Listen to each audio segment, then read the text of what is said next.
Here's the thing about success, it almost never shows up in the way that you've pictured it. This year at CanFit Pro 2025, I went in expecting to speak, and I didn't get in. But instead, I ended up on stage emceeing a portion of the event, my first time ever, and it opened up even bigger doors for me next year. And while I was there, I sat in on sessions that gave me a clear picture of where our industry is headed in 2025 and 2026, including a few things that I agree with and a few things that I definitely don't.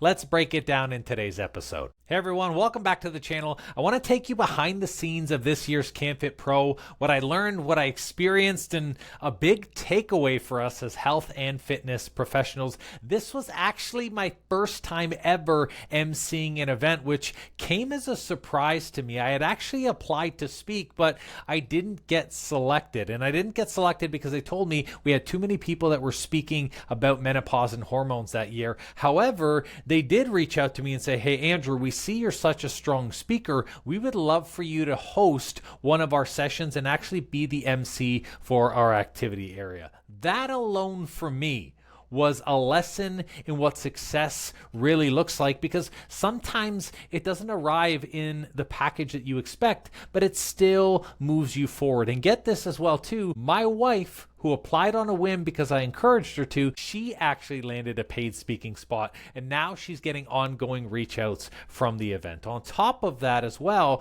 because of how well I did as an MC, I've already been asked to submit talks for next year. So today, I want to share not just my personal takeaways, but I also want to share what the industry leaders are saying about the future of health and fitness and coaching. Now, some of it I 100% agree with, like the rise of AI, the importance of a community inside of your business, and how storytelling is going to shape client attraction. And some of it I actually think that we need to challenge, like the idea that the fitness industry is too saturated or that it's going to keep getting cheaper and cheaper. That's not really the full story. So if you're a coach or practitioner, this episode is going to give you a real honest breakdown of what's coming up for the rest of 2025 and 2026, and how you can position yourself as a leader, not just another service provider. So as we go and dive into this episode, I want to talk to you about this first time ever emceeing an event. Last year in 2024, my intention was for me to speak on multiple stages. As you guys know, I've shared many times that I'm working to speak on a TEDx stage, but TEDx is not the only stage that exists. So naturally, I looked to myself and I said, well, where are other health professionals speaking? Where is the industry leading? How can I affect and change more lives? So I said to myself, naturally, why not speak on the CanFit stage? CanFit Pro has one of the largest stages. They are a global organization that helps train and certify coaches to show up in the health and wellness industry, and they bring in specialists all the time. So I thought to myself, I'm going to apply there. I'm going to put in several talks, and hopefully I get selected to appear for August 2025's show. Now, they only do one show a year, and it's a very big thing, so you have to apply well in advance. Now, as we were going through the applications in that moment, I thought to myself, you know, I'm not the only one who is a powerful speaker. My wife is also a powerful speaker, and she helps so many women with their relationship with food and helps them heal their binge eating. I said to myself, one of the strongest topics that is appearing over the span of these next couple of years is relationship with food. People are recognizing now that food and nutrition, their relationship to it, how they feel around food, their challenges around stress eating, eating to cope with just being bored or as a form of relaxation, it's really big and coming up in the industry. On top of that, there's a lot of bodybuilders and fitness professionals that have poor relationships with food because of their heavy dieting in order for them to go through these events. So effectively, I told her, I said, listen, you need to apply for this event as a speaker. And she looked at me and was kind of like, I'm not really sure. It's not my vibe. I don't do a lot of speaking. But after a little bit of poking and prodding and some convincing, I had her apply as well. The both of us applied, and it was about 2 months before the event where she got an acceptance for her speech, and she was like, holy cow, I got accepted to speak at CanFit Pro. On top of that, it was a paid speaking position where they were paying her to be able to put together an hour session in the think tank. She had 102 applicants registered for the think tank, and 65 people attended her talk. Huge, incredible. Tons of people, industry leaders were there, and they were learning from her on relationship with food. Now, of course, as she got her application, I was like, ooh, I'm so excited to see what mine is. And of course, I get an email, and the email is a rejection email. So I go, it says right at the top, hey, you didn't get accepted this year. Now, as it had the rejection email, it also said, this is a rejection, but please read it. So as I was reading down, they said, hey, we have too many speakers for hormones this year, too many people talking about these things. We're not going to accept your talk. However, we see that you are a phenomenal speaker, and we really want you to be an MC for a portion of our event for the activity area, all of Friday, effectively 1:30 to 5:30 p.m. I was like, holy cow, they want me to MC this event. Number one, an initial wave of fear came up because I was like, I have no idea how to MC. I'm a good speaker, but I don't really know what's involved in MCing. And of course, I've run my own retreats and we've done our own events, but that's a little bit different because I have a lot of control of the team, of the say-so, selecting the venue. I know the times in which things are going on. It's a lot different than just showing up, being handed a mic and say, hey, here are the people that have to go on and off. You got to make sure this runs really smooth and you've got to MC this entire thing. I will say the CanFit Pro team is absolutely phenomenal, from the team leaders that they have there to the walk-in, the check-in process, the way that they have you as a part of their team, even though you don't officially work for them. It's incredible. And I had a blast emceeing.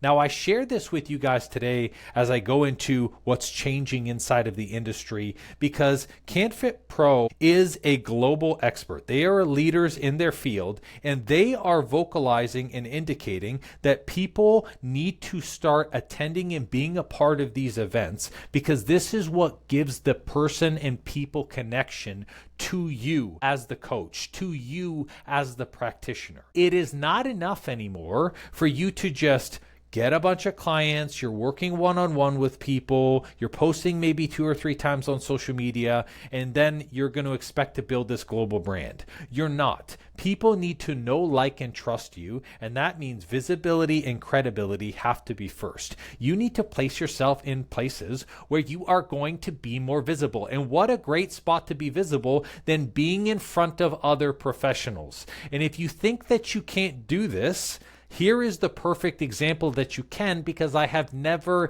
emceed before. This is something that I have never done. However, I was willing to go outside of my comfort zone because I know that there is success and that there is greater things to come from showing up as an MC. And the best example of this was being offered to show up as a speaker next year. They said, you did such a great job, put in some different topics for talks, and we'll make sure that we have you out next year. Now, oftentimes when we are looking at the way that we are navigating what success looks like in our business, we say to ourselves, it has to look like A, B, and C. First, I have to get filled one-on-one, then I have to run a group program, then I have to hire a large team, and then that's success. But oftentimes, success comes in outcomes that you can't understand. I never envisioned being an MC for an event. That being said, I am aware enough as a business owner to know when an opportunity comes up, I'm going to take it because it's going to lead to something else. And a lot of the ways that I've grown inside of my business is because I took opportunities. Another great opportunity was the transition of COVID. I went from having a physical studio location, other people were seeing closures, and I saw it as the opportunity to step in online and serve people in a virtual capacity. Of course, that transition led to the biggest year in our business, even though there were other people in that COVID year who were struggling with their health and fitness business. It's about taking the opportunities. You as a business owner have to take the opportunity to step outside of your comfort zone and do things that maybe don't look like a direct outcome, but will lead to a direct outcome later on. And that's what success is. Success is whispers. Success leaves clues. It's telling you, why don't you do this, which might lead to the speaking engagement, which may lead to the book afterwards. But you have to see it as that. If you say to yourself, well, that's not what I wanted. I could have easily said to myself, that's not me directly speaking about a talk, so I'm going to tell them no. But in reality, I would not have been invited back to do a talk next year. So because of that, that would have actually compromised my original objective, which was to speak more. And it's the same reason why I encouraged Lorna to apply. I knew that her business is growing and it's successful, but more visibility creates access to her in ways that we cannot fathom or understand. And she couldn't envision herself being a speaker, which is why she only does her own events and she doesn't normally step out into things like this. But because I told her, hey, this is going to be a great opportunity for you, and I showed her that there were other ways that she could grow, she applied for the talk and she landed the talk, and now she's getting reach outs because of it. So success will show up, but it's going to be a different version of what success looks like to you.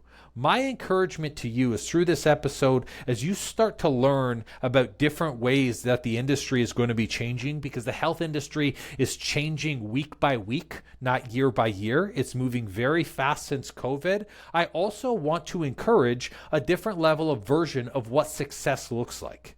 Like for the majority of the practitioners and health coaches we work with, success originally looked like just filling your one-on-one time.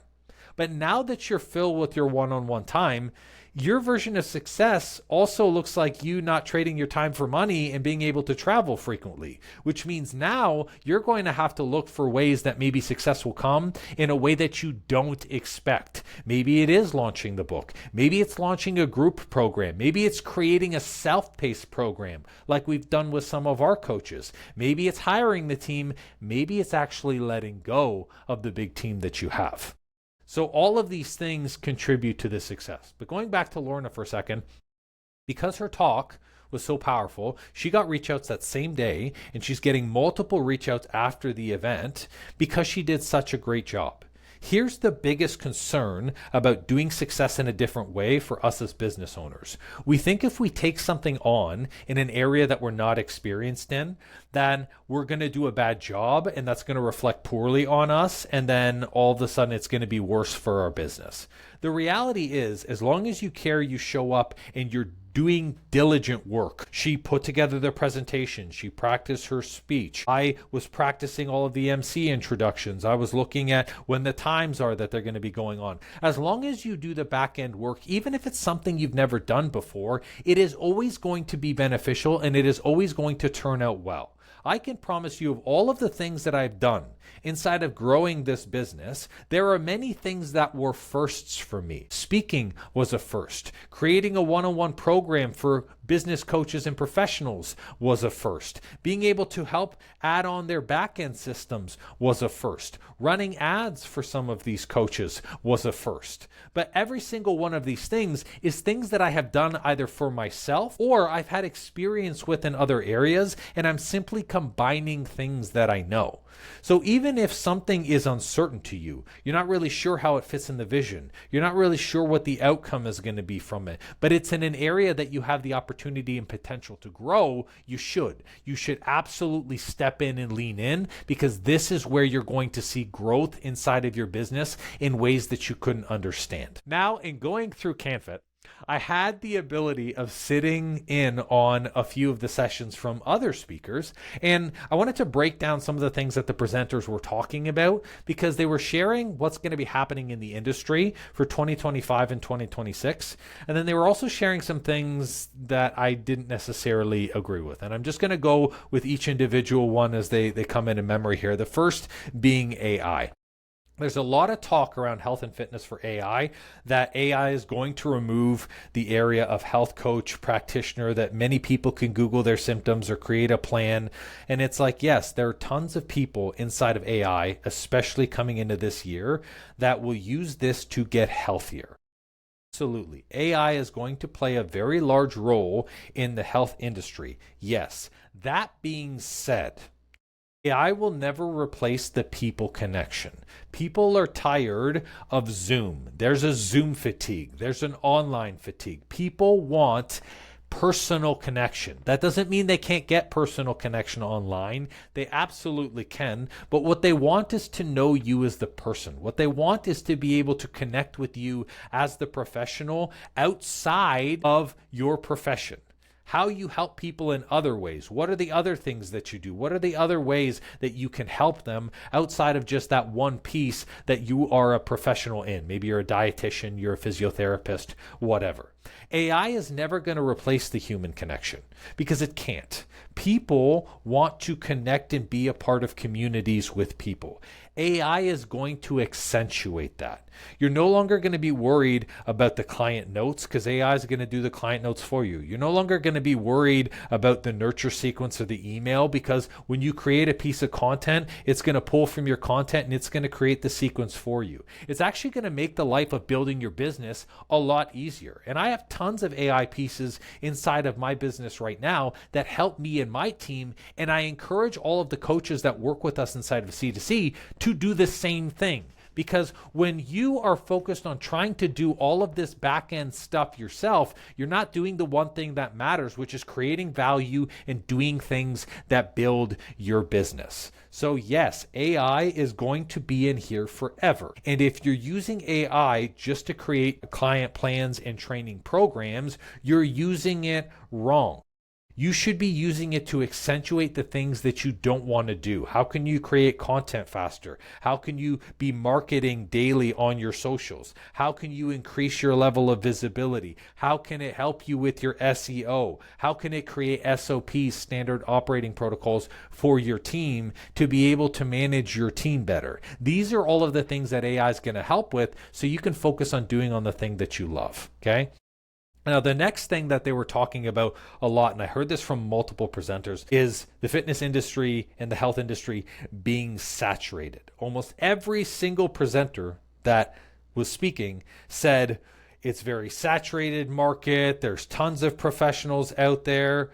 That's not true. The fitness industry and the health industry is not saturated. The reason why most of these people are having a hard time finding clients and leads is because they are very generic and they're trying to speak to everyone, not focusing and dialing in on a specific person. There are millions of people. It's a 31 point, holy cow. I think it's a $31.2 billion, $3.2 billion industry. There you go. It's a $3.2 billion industry that is health and fitness. That makes up supplements, that makes up physio, chiropractic, dietitian.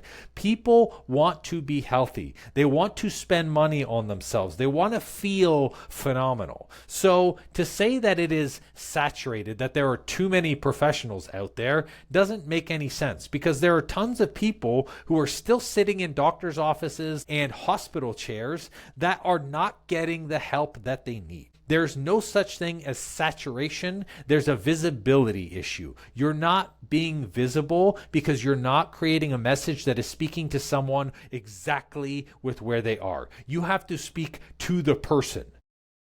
Do you feel like every single day at 7:30 p.m. you're raiding the cupboards for cookies and then you put the cookie away and you feel guilty into doing 30 minutes of cardio because you have a poor relationship with food? That is specific. And there are tons of people who do very well in the health and wellness field because they work with specific niches. And I know what you're thinking. Most of the practitioners we work with are like, well, if I get too specific, then I'm going to have a limited pool of clients to work with. I'll tell you from someone who is a hormone coach, 550 clients a year is a $1 million business.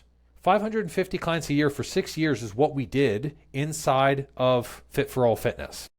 And guess what? I never had a saturation issue. I was never running out of clients. I was never running out of leads. People were finding us regularly because I was speaking to a specific person. And here's the thing.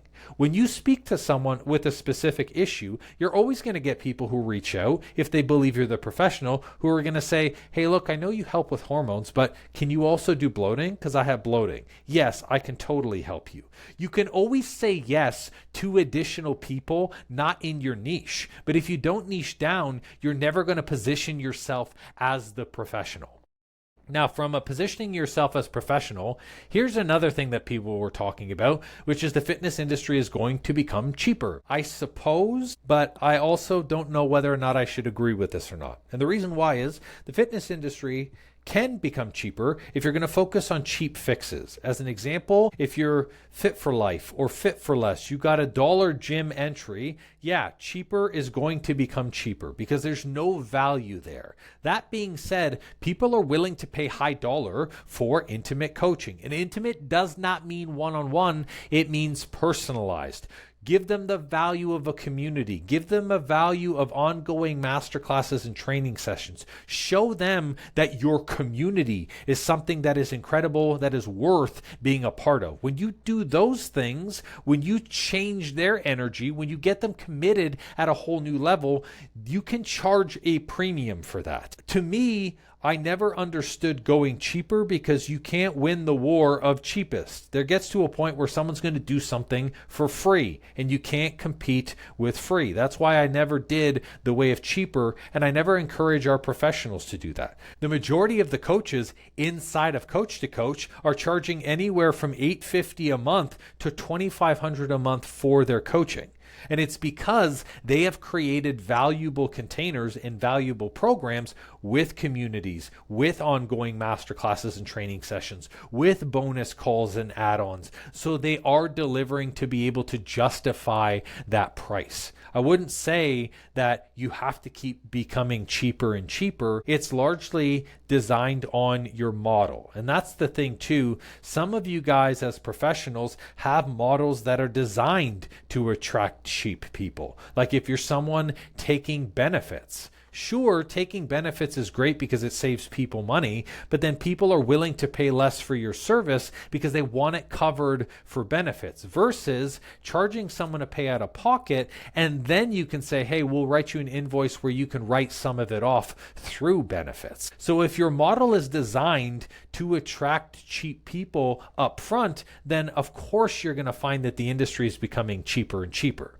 versus if you just focus on charging a high priority price point and ascending someone to a higher level service.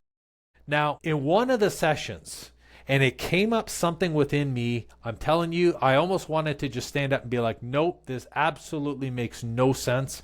There was a presenter there that said that most coaches are being sold a lie that their business has to involve them. And I think when we talk about, and I talk about this a lot, which is probably why I'm super passionate about it, the premise is of coaching that most people want to coach, but they don't want to do the work of building a business. And a lot of people try to market to health coaches and fitness professionals that they can be on a beach and they're vacationing and their business has no work and it's running themselves and they're getting leads on their own. No, obviously when I'm talking about a business that self-runs, it looks and feels completely different. But a lot of the presenters were talking about coaches being sold lies by their mentors that the business doesn't have to involve them or that the business has to involve them. To that, I'll say this: you can build a business that minimizes the amount of time that you spend in it. But when you build a business you love, you're going to want to work on it every day. And that's the difference. If you are not wanting to work on your business, if it is resistance, trying to market, trying to create social media content, trying to talk with your team, trying to get more client signups, then you're obviously running a business that is not in alignment with you. And this is where I find most of the coaches inside of C2C. It's not that they want to have a touchless business that they don't do anything. It's that they are tired. They are tired of working on a business that is taking so much of their energy and capacity. And so their answer is, I want to build a business that takes less of my time. Yes, you can build a business that takes a significantly less amount of your time and it run very well. As an example, only spending 15 hours a week coaching like the majority of my clients do. You can build a business that way. If you have 3 group programs and each of them have 2 calls a week, that's 6 hours a week of coaching that you're doing. And the rest of it is client signups. The rest of it is just creating content. The rest of it is creating nurture sequences.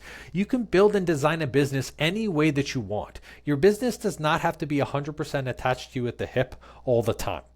That being said, there is this lie portion where some of you are attracted to doing nothing inside of your business. I'm sorry. I love my business so much, I want to work on it every day. I really do. So even when I don't have things going on, I'm always creating content. Lorna and I are always talking about our business. We're always going to different places and networking with different people. We're doing this because we've fallen in love with our own process. If I have a business that excites me and fires me up every day, why would I want to limit my time in it? I don't. The key to this, though, is you have to design your business in a model that's going to let you do that. And for most of the health coaches I'm working with, one-on-one is not that business model. One-on-one is the business model that got you busy, but it's not going to get you time free. It's not going to get you in a space where you can live your life and do other things. And this is where now you have to start considering, okay, maybe I have to change my business model. Maybe I have to adjust my processes to be able to give me back more capacity. Maybe I need to be able to completely shrink my team by automating some things with AI so it takes less of my energy. These are all things that you need to be considering, but guess what? You can build a business that does not have to involve a significant amount of your time. You just have to make sure that you're building a business that you love. Because if you hate the business that you build, it will always feel like it's taking everything from you. And that's my answer to that. Okay? Now, at the event, Julie Black was there. I don't know if you guys know her. She's a singer. She's heavily tied into CanFit Pro. She actually has certifications as a trainer, and it was a trainer from CanFit, their brand Good Life, that had helped her get healthy. So she decided to start affiliating with CanFit, and she does concerts there, which was really cool. She did a music concert at the end, but also she was running a few of the sessions. And I wrote this down. I actually videotaped her as she said this. She said it kind of on a whim, and it was something very powerful, and I really want to expand kind of into this. So the powerful thing that she said was, if you do not invest in your health, you will have to pay for your sickness. You get one life. There is a significant level of importance to the work that we do as health professionals. Being a health professional is not just owning a business and making a ton of money and not really caring about your clients. That's not what made you get into this industry. There is a level of importance to the work that you do. You are changing people's lives. You're making them pain-free. You're helping them with their weight loss. You're helping them cut their cravings or their habits. A lot of the things that you are helping them with is going to fundamentally change their life forever, and it's actually going to change the life of the people around them. As an example, I had a client that I will never forget. His name is Ben. He lost 130 pounds through our process. He has 3 kids. He wanted to be able to lose the weight so he could walk his daughter down the aisle. And guess what? You don't think when he lost 130 pounds that his daughter saw a healthier version of him, that she's going to grow up being a healthier person, not living the overweight lifestyle that he lived because he worked with a coach and because he went through the process himself? Yes. Every single one of you is contributing to your clients' lives. You are contributing in ways that you can't possibly understand. But you have to be willing to put yourself out there. You have to be willing to promote your offer one more time, to create a new offer for someone who's at a starting level, to be able to put up a story post even though you've already done it the day before. You have to be able to keep showing up every single day, because there are people that are ready and willing to invest in their health because they know that if they don't, they're going to have to pay for their sickness. And the sickness is, it's going to cost them twice as much when they have diabetes. It's going to cost them 3 times the amount of time when they have such bad back pain, they can't get out of bed and they lose their job. But you have to see your work valuable like that. You have to see yourself valuable, not just as a practitioner, but as a business owner, saying to yourself, how can I take my brand and my business to the next level? Every single coach that is working with me inside of C2C, first thing that they always say to me is, I just have this powerful message. I just want to work with more people. I want to help more people so badly. And that's because they understand the value of what they have, and they also understand that there's not enough people seeing that value, living that value, experiencing the value. This is why they start to work with me. So we can help put them out there. We can help create a higher level of visibility. So we can ensure that every day they're fired up to work on a business model that is working alongside them and that they're not stuck in their business every single day. These people you are working with get one life, and yet I still see so many professionals playing it small. You don't want to take the MC gig. You don't want to take the speaking engagement. You don't want to create another program. You think you're okay with where you are doing one-on-one. And yeah, there is a level of that that's like, sure, like you can maintain what you have right now, but you know that you can help so many more people. The industry is so powerful because it has the potential to be able to bring people together in a way that other industries can't. Sorry, tradespeople can't change the lives that we change. Sorry, the law field can't change the lives that we change. It's us. It is us every single day that show up to build these businesses where people can get healthier with us, to keep people out of hospital chairs and doctor offices waiting rooms, where guess what? They're sitting there and they're still not getting the support that they need, even though they saw the professional anyways. So through this, I want to sum up talking about the things that should be on your radar and focusing for 2025, the rest of 2025, and for 2026. Because if you start focusing on these things, your business is still going to be there. It's going to be exponentially farther than the majority of other people. You're going to have a high level of visibility. You're going to have an infinite amount of clients. And I will say that with certainty, an infinite amount of clients, as long as you start focusing on these things. So the first is community and tech. Community and tech is the trend. You need a community, and it doesn't matter what type of health business you run. If you do not have a way to have other clients speak to each other, they will eventually leave you. And alongside that, you need tech. Tech helps create accountability. Tech helps minimize the amount of communication between you and them. Tech keeps the access to you very simple and seamless. So that way, when they do have a question, when there is a challenge, when they want to go to their nutrition program or their training program, they can do that, and they're doing that in all-in-one platform. That is going forward. No longer is it going to be, I'm going to send a Google spreadsheet and hope and pray that they get it. You're going to need something more than that. The other thing going into 2025 is it's really important for you to know your client and their needs. You have to. It's not just about a client avatar anymore. 37 to 57, looking to lose 15 pounds. That's not enough. You really need to start speaking in your content and in your messaging and understand, when will they use my service? Is it before or after the pregnancy? Is it before or after the marathon? When inside of the journey are they actually going to be talking to me? And when they do, then you have to know, what do they need? And then what do they want? Because those are two totally different things. As an example, many of our clients said, hey, I need to lose 30 pounds. That was like, it was the magic number, 30 pounds. I just need to be 30 pounds down, a full 2 sizes. I need that. Really? No, what they wanted was for them to feel better because the 30 pounds was making them super fatigued and they were going through life with a high level of stress because of this weight. And this is why you need to understand that. If you don't understand the needs and the wants of your clients, you're never going to be able to master your messaging to get an infinite amount of people reaching out to you every day. Once you know that, you've got to know what their goals are. There are so many health pros that don't understand the real goals of their clients. The goal is not the weight loss. That's not. If you're selling them on that, it's a short-term goal and they will leave you. Go see the last episode that I just did about client churn. You have to know their goals on a deep level. What is their long-term goal? Being able to walk their daughter down the aisle as an example of that.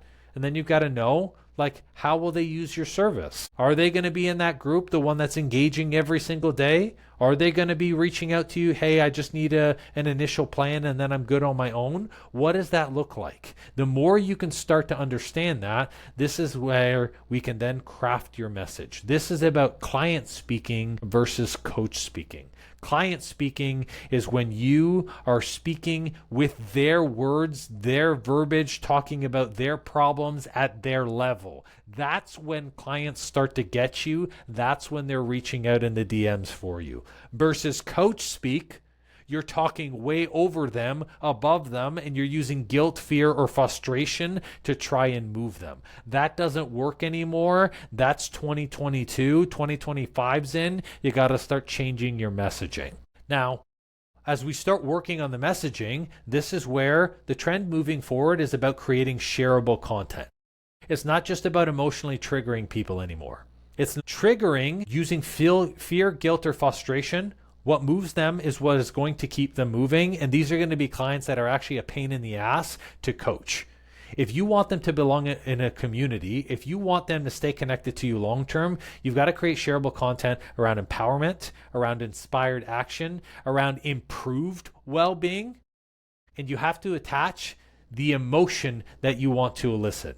Is it happiness? Is it fulfillment? Is it excitement? What is it that you want to attach? So every time they are reading, watching, listening to you, they're going to feel that and feel better. Because if they can feel better just seeing a 1-minute video or reading a 30-second post, they're going to encourage themselves to keep looking at your stuff over and over again. And the biggest thing, guess what? We're going to have to build a community. Community is going to be number one. People coming out of COVID are still disconnected. They don't want to do things on their own. They don't need you one-on-one. They want to feel like they belong in a place and they're excited to see other people working through the same challenge.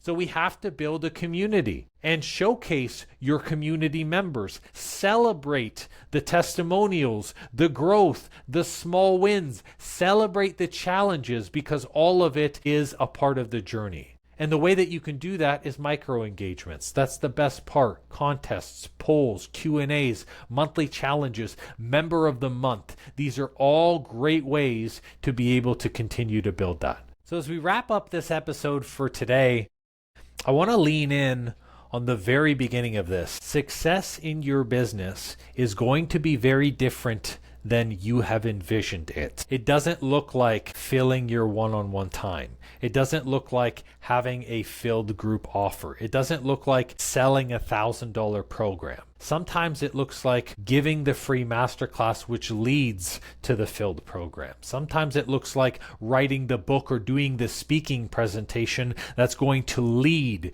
to the next destination. All of these things are a part of the success. Don't get caught up in the one outcome, in the vision that you thought it was going to happen this way to build your business and make it successful. Success shows up in a myriad of different ways, providing you are open to it. Success is like a window, and every window has a filter. What you are filtering is either going to let in incredible transformational changes to your business that's going to take you to the next level, or it's going to let in more of the same where you're just going to keep waiting for the same opportunities that may or may not show up in the way that you are envisioning them. Thanks, guys, for listening to today's episode. Remember as well, too, we are 2 weeks away from the 5-day overflow series. If you want to grow your business, grow an online crew and community, understand how you need to be marketing and how you should be attracting clients moving into 2025 and 2026, or the rest of 2025, I should say, then you need to be in here. It's growmycoaching.com/beyond30K. It is a 5-day series and it's free. There is no better way to get in and learn information than to learn about it for free. Best part, you're going to be in the room with exclusive health pros and fitness professionals who are in the same area that you are, who are going to be asking questions and getting information and giving resources that are going to help take you to the next level. You can either DM me on Instagram or go to growmycoaching.com/beyond30K. That's all for this episode. Take care.